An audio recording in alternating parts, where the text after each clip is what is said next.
الحمدللہ رب العالمین والصلاة والسلام علی سید الانبیاء والمرسلین اللہم صلی علی سیدنا و مولانا محمد وعلی آلہ واصحابہ وبارک وسلم وصلی علیہ۔ دنیا کے تمام دیکھنے والوں کو، تمام چاہنے والوں کو، تمام پیار کرنے والوں کو، اور جہاں جہاں تک اس وقت میری آواز کو سنا اور مجھے دیکھا جا رہا ہے، جنید اقبال کی جانب سے انتہائی محبت کے ساتھ السلام علیکم۔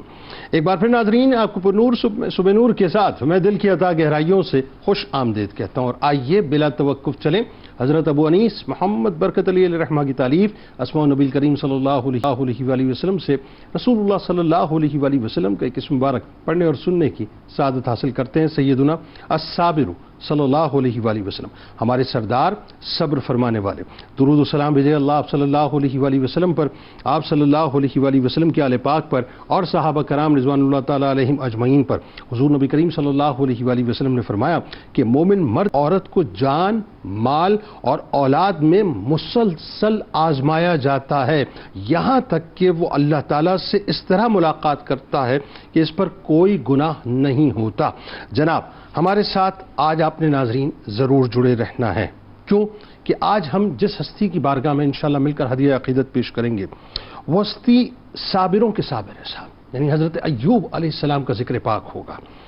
ناظرین، اللہ تعالیٰ کا ایک میکانزم ہے، ایک نظام ہے، اور اس نظام کو اگر ہم سمجھ گئے نا صاحب تو یقین مانیے پھر کبھی بھی ہماری زبان کے اوپر کوئی شکوہ نہیں آئے گا۔ اللہ تبارک و تعالیٰ کبھی دے کر، بہت دے کر بھی آزماتا ہے، اور کبھی لے کر، بہت لے کر بھی آزماتا ہے۔ کبھی اللہ تبارک و تعالیٰ آپ کو مال دے گا، دولت دے گا، شہرت دے گا، عزت دے گا، پتہ نہیں کیا کچھ آپ کو دنیاوی نعمتیں مل جائیں گی، لیکن اس کے باوجود جو ہے آپ کو ایک ایسی آزمائش میں مبتلا کر دے گا کہ آپ کو معلوم ہی نہیں ہوگا کہ آپ ایک ایسی غفلت کی دنیا میں چلے جائیں گے جہاں آپ اللہ تبارک و تعالیٰ سے غافل ہو جائیں گے۔ یہ آزمائش کی ایک صورت ہے ناظرین، اور کبھی کبھی ایسا ہوگا کہ سب کچھ دینے کے بعد اچانک آپ سے تمام چیزوں کو چھین لے گا، ایک لمحے میں چھین لے گا، آپ کو لگے گا پتہ نہیں کیا ہو گیا ہے۔ یہ بھی اللہ کی طرف سے جو ہے ایک امتحان اور آزمائش کی صورت ہے۔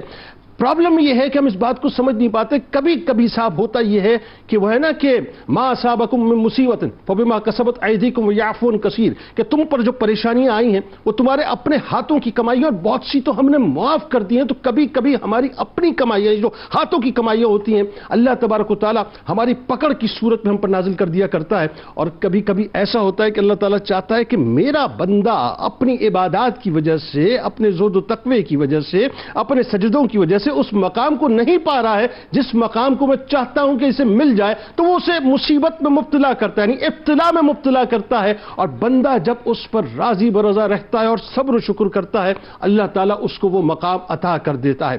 حضرت ایوب علیہ السلام کا معاملہ ناظرین انتہائی، یعنی سمجھ لیجئے کہ سبق آموز معاملہ ہے۔ ایک ایسا واقعہ ہے کہ جس کو دیکھنے، سننے اور پڑھنے کے بعد آپ یقین مانیے ہم اپنی مصیبتوں کو بھول جائیں تو بہت اچھا ہے۔ آج شکوے رہتے ہیں نا کہ جاب نہیں ہے، آج شکوے رہتے ہیں کہ روزگار نہیں ہے، آج شکوے رہتے ہیں کہ اولاد نافرمان ہو گئی ہے، آج شکوے رہتے ہیں کہ صاحب عزت نہیں ہے، توقیر نہیں ہے، نعمتیں چھن گئی ہیں، نعمتیں نہیں آئی ہیں، بیماریوں نے گھر کا رخ کر لیا ہے، سب کچھ تباہ و برباد ہو کے رہ گیا ہے۔ آئیے ذرا حضرت ایوب علیہ السلام کی بارگاہ میں چلتے ہیں۔ معلوم ہوتا ہے کہ اللہ تبارک و تعالیٰ نے آپ کو دنیا کی ساری آسائشوں سے نوازا تھا، یعنی اللہ تعالیٰ نے آپ کو بہترین کاروبار، اور کاروبار بھی ایسا کہ پوری امپائر آپ کے پاس تھی، آپ کے پاس گھروں کے گھر، محلات کے محلات موجود تھے۔ عالم یہ کہ اللہ تعالیٰ نے اولادوں کی کثرت آپ کو عطا فرمائی تھی۔ روایتوں میں آتا ہے کہ 7 بیٹیاں اور 7 بیٹے آپ کو عطا فرمائے تھے۔ روایتوں میں یہاں تک آتا ہے کہ جانوروں کی ایک تعداد تھی، یعنی ایک ان گنت کثرت آپ کے پاس موجود تھی۔ اور روایتوں میں آتا ہے کہ اللہ تبارک تعالیٰ نے آپ کو بے انتہا زمین عطا فرمائی تھی، اور اس کے ساتھ ساتھ حسن و جمال سے بھی آپ کو نوازا تھا۔ یعنی دنیا کی کوئی بھی نعمت ایسی نہ تھی جو آپ سوچے اور تصور کرے اور وہ حضرت ایوب علیہ السلام کے پاس نہ ہو۔ یعنی یوں کہہ لیجئے کہ انبیاء کرام علیہ السلام میں چند ایک انبیاء کرام جن کو اللہ تعالیٰ نے دنیا کی ساری نعمتوں سے نوازا، ان میں حضرت ایوب علیہ السلام ٹاپ آف دا لائن ہیں۔ اب معاملہ کیا ہوا ناظرین؟ معاملہ یہ ہوا کہ اللہ تبارک و تعالیٰ نے اپنے اس پیارے ایوب علیہ السلام کو آزمائش میں مبتلا کرنا شروع کیا، کیونکہ شیطان اس بات کا دعوے دار تھا کہ یہ تو نعمتوں کی وجہ سے شکر گزار ہے، اور اللہ اس بات کا دعویٰ کرتا ہے کہ نہیں، میرا ایوب ہے، یہ اگر پریشانی میں بھی ہوگا تو میرا ہی ہے۔ اللہ تبارک و تعالیٰ نے سب سے پہلے ان کے مال کو تباہ کیا، یعنی ان کی جتنی بھی زمین تھی وہ سب تباہ و برباد ہو گئی، ان کے مویشی ہلاک کر دیے گئے، اس کے بعد ان کی اولادوں پر افتاد آئی، یہاں تک کہ ان کی ساری اولادیں اس دنیا سے چلی گئی، اور اس کے بعد اللہ تعالیٰ نے ان کو ایک ایسی بیماری میں مبتلا کیا جو 18 برس پر محیط، ناظرین 18 برس پورا جسم جو ہے وہ آبلہ زدہ ہو گیا تھا۔ یعنی عالم یہ تھا کہ اللہ تبارک و تعالیٰ نے اتنی شدید آزمائش میں مبتلا کیا جس کا ہم تصور نہیں کر سکتے۔ 18 برس کی میں بات کر رہا ہوں، یعنی 18 دن نہیں، 18 ہفتے نہیں، 18 مہینے نہیں ناظرین، 18 برس تک سب ساتھ چھوڑ کر چلے گئے تھے سوائے ان کی زوجہ محترمہ کے۔ انہوں نے صبر کیا، اس لیول کا صبر کیا کہ صبر بھی کہے کہ ہاں صاحب میں جو ہوں وہ حضرت ایوب علیہ السلام کی بارگاہ سے فیض یاب ہوا ہوں۔ نتیجہ کیا نکلا کہ اللہ تبارک و تعالیٰ نے قرآن میں آپ کے مراتب کو بیان کر دیا کہ بے شک ہم نے ان کو بڑا صابر پایا، اچھے بندے تھے اور اللہ تعالیٰ کی طرف بہت زیادہ رجوع کرنے والے تھے۔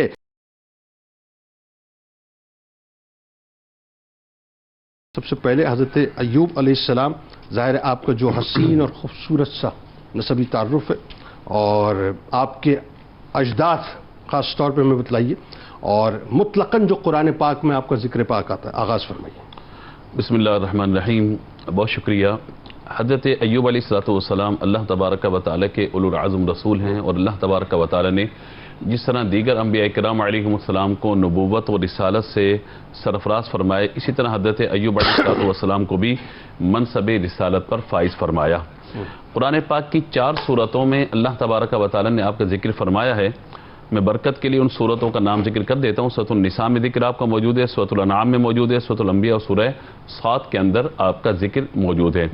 باقی دیگر مقامات پر جہاں ذکر آیا وہاں پہ آپ کا نام ذکر نہیں کیا گیا، بعض جگہ پہ اوصاف آپ کے ذکر کیے گئے، اور ایک آدھ جگہ پر اللہ تبارک و تعالیٰ نے آپ کی جو آزمائشیں ہیں یا آپ کی دعا وغیرہ کا ذکر فرمایا۔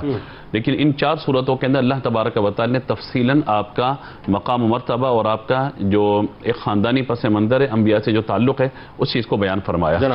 اچھا، اسی طریقے سے اگر ہم دیکھیں تو آپ کا نام ایوب ہے، آپ حضرت اسحاق علیہ السلام کی اولاد میں سے ہیں، اور جو آپ حضرت لوط علیہ السلام کے نواسے ہوئے، یعنی والدہ کی طرف سے آپ نواسے ہیں، اور آپ کی جو زوجہ ہیں ان کا نام رحمت بی بی ہے، اور یہ حضرت یوسف علیہ السلام کے صاحبزادے ہیں، ان کی اولاد میں سے ہیں۔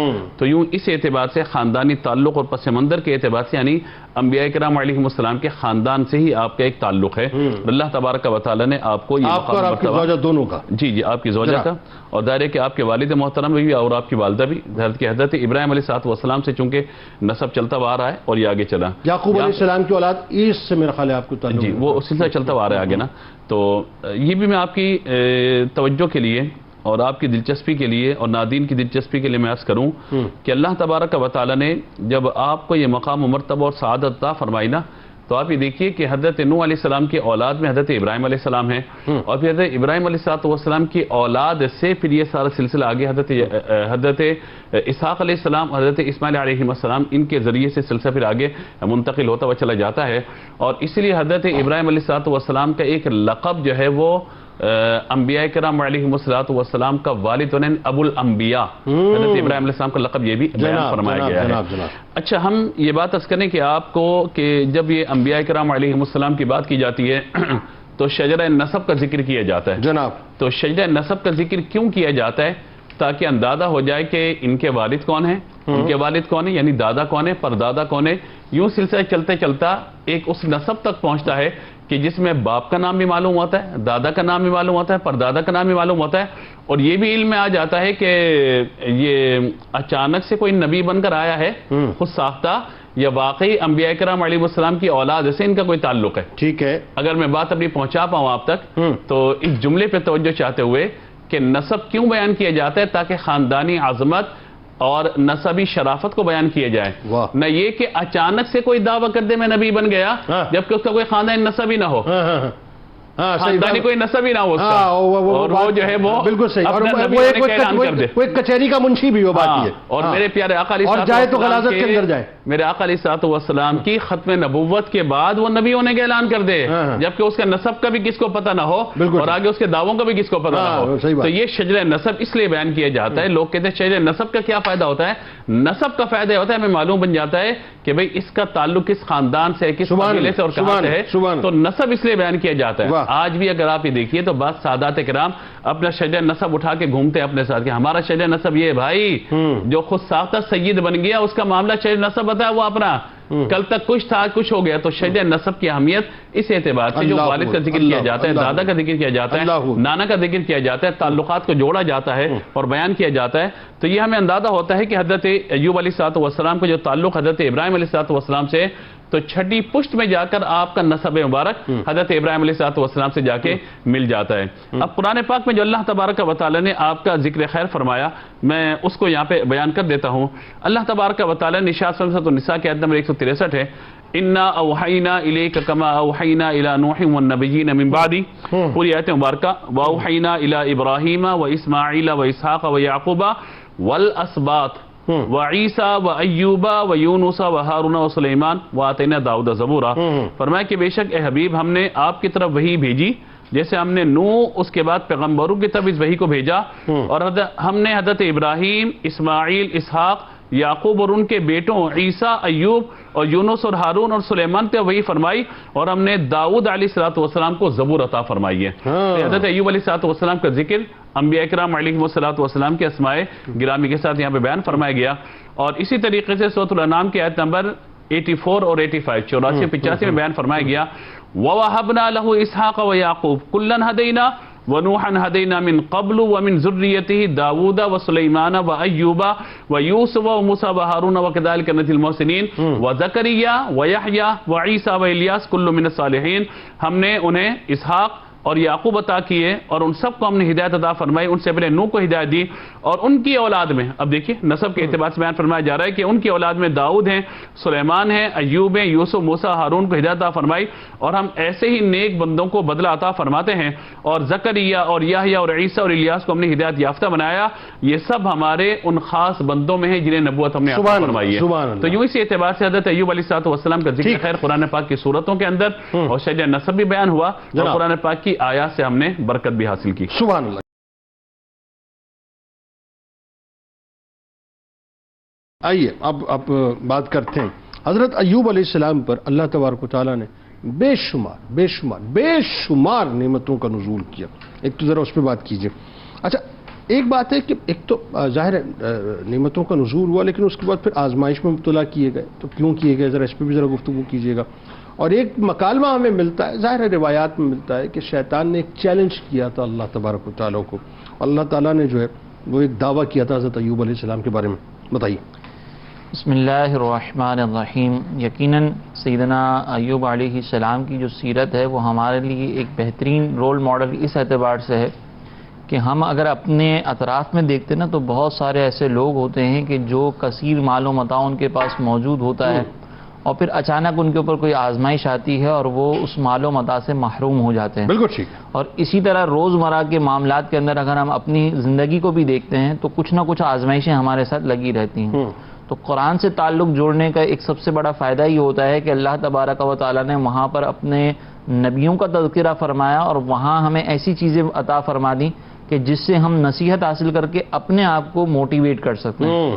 اسی موٹیویشن میں سب سے بڑی مثال صبر کے اعتبار سے سیدنا ایوب علیہ السلام کی ہے، اور ان کا تذکرہ بھی اللہ تبارک و تعالیٰ نے اس لیے بیان فرمایا کہ نبی کریم علیہ السلام پر جو آزمائشیں آ رہی ہیں اس میں سرکار علیہ الصلوۃ والسلام کو صبر کی تلقین اللہ تبارک و تعالیٰ نے اس انداز سے عطا فرمائی کہ اے محبوب جو آزمائشیں آپ پر ہیں وہ آپ سے پہلے نبیوں پر بھی ہیں۔ تو سرکار علیہ الصلوۃ والسلام کی گویا کہ ایک حوصلہ افزائی اور سرکار علیہ الصلوۃ والسلام کے لیے اللہ تبارک و تعالیٰ کی طرف سے ایک موٹیویشن ہے کہ جس کو اپنا کر سرکار علیہ الصلوۃ والسلام نے مزید صبر اختیار فرمایا۔ ٹھیک ہے۔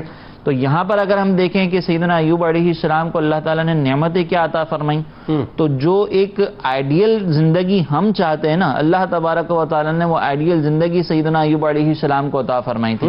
آپ کے پاس اس دور کے اعتبار سے مال بھی تھا، یعنی مال کی کثرت یہ تھی کہ ہر طرح کا جانور آپ کے پاس موجود تھا. اس میں بعض روایتوں میں یہ آتا ہے کہ 500 بیلوں کے جوڑے تو صرف وہ تھے جو آپ کی کھیتی باڑی کیا کرتے تھے. تو اس کا مطلب آپ کے پاس کھیت بھی موجود تھے اور اس کی کھیتی باڑی کرنے کے لیے 500 بیلوں کا جوڑا موجود تھا. اس کے علاوہ بھیڑ، بکریاں، اونٹ وہ الگ تھے. اسی طریقے سے اگر ہم دیکھیں تو غلام آپ کے پاس موجود تھے. وہ غلام آپ کی خدمت کیا کرتے تھے اور اس کی بھی تعداد کم و بیش 500 کے قریب آئی. اللہ. تو اب آپ ذرا غور کریں کہ یہ آئیڈیل سچویشن ہے. اچھا، نعمتوں میں ایک سب سے بڑی نعمت جو ہے وہ اولاد ہوتی ہے. اللہ تبارک و تعالیٰ نے آزمائش سے پہلے جو آپ کو اولاد عطا فرمائی اس میں 7 بیٹے اور 7 بیٹیاں عطا فرمائی. یہ اولاد کی کثرت اللہ تعالیٰ نے آپ کو عطا فرمائی. لیکن پھر اس کے بعد چونکہ اب آزمائش بھی مقصد تھی، تو اس آزمائش کے حوالے سے قرآن مجید میں اللہ تبارک و تعالیٰ نے جو بات بیان فرمائی وہ یہ ہے کہ وَاذْكُرْ عَبْدَنَا ایوب، کہ اے محبوب اب ہمارے بندے ایوب کو یاد کریں. اذ نادى ربہ، جب انہوں نے اپنے رب کو ندا کی کہ انی مسنی الشیطان بنصب وعذاب، کہ مجھے شیطان نے جو ہے وہ تکلیف اور اذیت پہنچائی ہے. اب یہ جو شیطان نے تکلیف اور اذیت پہنچائی ہے اس کے حوالے سے مفسرین نے 2 باتیں ذکر کی ہیں. بعض مفسرین کا یہ موقف ہے کہ یہاں پہ حقیقی طور پر شیطان کی طرف سے کوئی آزمائش یا شیطان کی طرف سے جو ہے وہ تکلیف پہنچانا مقصد ہے، یا اس سے مقصد یہ ہے کہ آزمائش اللہ تبارک و تعالیٰ کی طرف سے آئی اور پھر شیطان نے اس دوران جو ہے وہ وسوسہ ڈالا. ٹھیک ہے. تو ایک یہ جو پہلا قول ہے اس کے بارے میں ایک روایت یہ ذکر کی جاتی ہے جس کی طرف آپ نے بھی اشارہ کیا، اور یہ عموماً اسرائیلی روایات ہوتی ہیں، ان کی سند کے اوپر کلام کیا جا سکتا ہے. اب وہ روایت یہ ہے کہ ایک مرتبہ جو ہے نا وہ فرشتے حضرت ایوب علیہ السلام کے صبر کا ذکر کر رہے تھے، تو شیطان کے دل میں حسد پیدا ہوا اور اس نے اپنے رب کی بارگاہ میں یہ کہا کہ یہ ایوب جو ہے وہ اتنا صبر کر رہے ہیں، یا ایوب نے جو اتنا شکر کیا ہے اس کی وجہ یہ کہ ان کے پاس مال بڑا کثیر ہے، اگر تو ان سے مال، ان کی نعمتیں چھین لے تو یہ صبر نہیں کریں گے. تو اس پر اللہ تبارک و تعالیٰ نے فرمایا کہ میرا یہ بندہ جو ہے وہ اپنی آزمائش اگر اس پر آ بھی جائے تب بھی وہ صبر کرے گا. تو پھر شیطان نے کہا کہ تو مجھے اختیار دے تاکہ میں ان کے اوپر جو ہے وہ مسلط ہو جاؤں. ٹھیک. تو پھر جو ہے وہ شیطان حضرت ایوب علیہ السلام کی بارگاہ میں اور پہلے آپ کو وسوسے ڈالنے کی کوشش کی، آپ نے اس کے طرف توجہ ہی نہیں فرمائی. پھر وہ اللہ کی بارگاہ میں حاضر ہوا اور شیطان اور کہنے لگا کہ جو ہے نا وہ تو مجھے ان کے مال پر تسلط عطا فرما. تو اللہ تعالیٰ نے وہ اختیار عطا فرمایا، تو مال آپ کا سارا ہلاک کر دیا گیا اور شیطان نے پھر آپ کو جو ہے وہ آ کر خبر دی کہ آپ کا مال ہلاک ہو چکا ہے. تو وہاں ایوب علیہ السلام کہتے ہیں کہ میرا کیا تھا، جو اللہ کا تھا اللہ نے واپس لے لیا. وہ پھر گیا اللہ کی بارگاہ میں، کہا کہ تو اس کو تو اپنے مال کی بھی پرواہ نہیں، یا اللہ تو مجھے اس کے اولاد پر تسلط عطا فرما. تو وہ پھر جو ہے نا وہ اولاد پر تسلط دیا گیا، تو شیطان نے آپ کے گھر کو جو ہے وہ ڈھا دیا جس سے آپ کی اولاد جو ہے اس کے تحت دب کر جو ہے وہ شہید ہو گئی. پھر آپ کو خبر دی گئی تو شیطان کو آپ نے یہ جواب دیا کہ کیا تھا، اللہ تعالیٰ کی تو سب کچھ تھا، میرا کیا شکوہ نہیں، میرا کیا تھا. شیطان نے کہا اس کو اپنی اولاد کی بھی پرواہ نہیں، اب تو مجھے اس کے جسم پر تسلط عطا فرما. تو پھر جو ہے وہ اللہ تبارک و تعالیٰ نے یہ اختیار دیا، شیطان نے آپ کے جسم پر ایک پھونک ماری جس کی وجہ سے آپ کے اوپر بیماری آئی. اور پھر جو ہے وہ شیطان نے جب آپ کے دل میں وسوسے ڈالنے کی کوشش کی تو آپ نے اس وقت بھی جو ہے وہ اللہ کی بارگاہ میں یہ ندا کی کہ اے رب مجھ پر ایک آزمائش ہے اور جو ہے وہ شیطان نے مجھے مس کیا.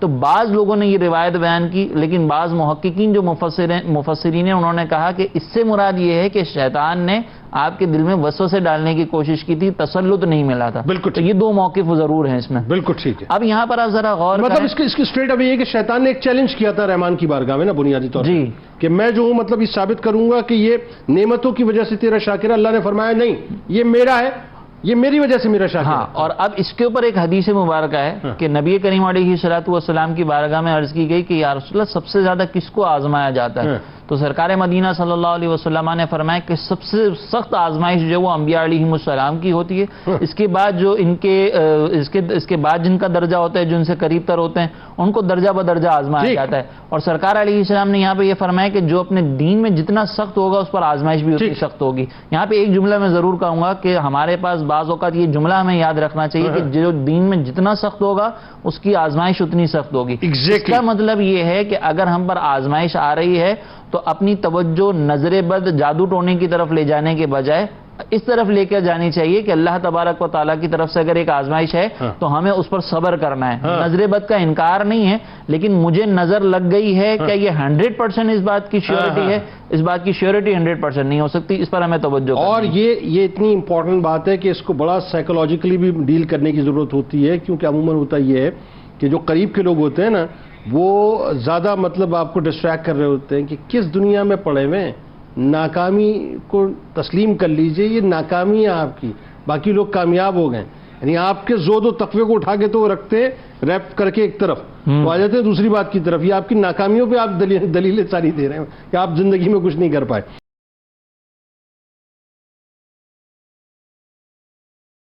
اچھا اب ذرا یہ بتائیے، حضرت ایوب علیہ السلام، ظاہر ہے ایک تو یہ کہ کتنے عرصے تک آپ پر آزمائشیں رہیں اور کس کس طرح سے آزمائشوں کا نزول ہوا، اور ان شدید ترین آزمائشوں میں یہ بڑا مشکل ہوتا ہے کہ کہہ دینا صاحب کہ آپ صبر کریں، لیکن اگر ان ڈیپتھ جا کے حضرت ایوب علیہ السلام کو ہم پڑھتے ہیں تو صاحب مطلب عقل حیران رہ جاتی ہے کہ صبر کا بھی کیا لیول تھا. بتلائیے. بسم اللہ الرحمن الرحیم.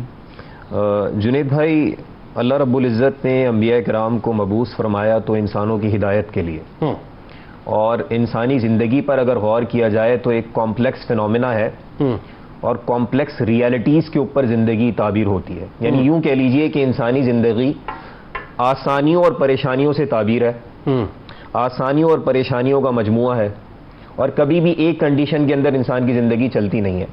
اچھا، عام طور پر معاملہ یہ ہوتا ہے کہ جب کوئی ہادی، کوئی رہبر، کوئی سمجھانے والا پریشانی میں مبتلا شخص کو سمجھائے تو جواب آتا ہے جناب آپ پر تھوڑی گزری ہے، آپ پر گزری ہوتی تو پتہ چلتا. بالکل ٹھیک ہے. اللہ رب العزت نے انبیاء کرام کو ہادی بنا کر بھیجا، تمام انسانوں کی ہدایت کے لیے ان کا رہبر بنا دیا، تو اب ان کو بھی مشکلات سے گزار دیا.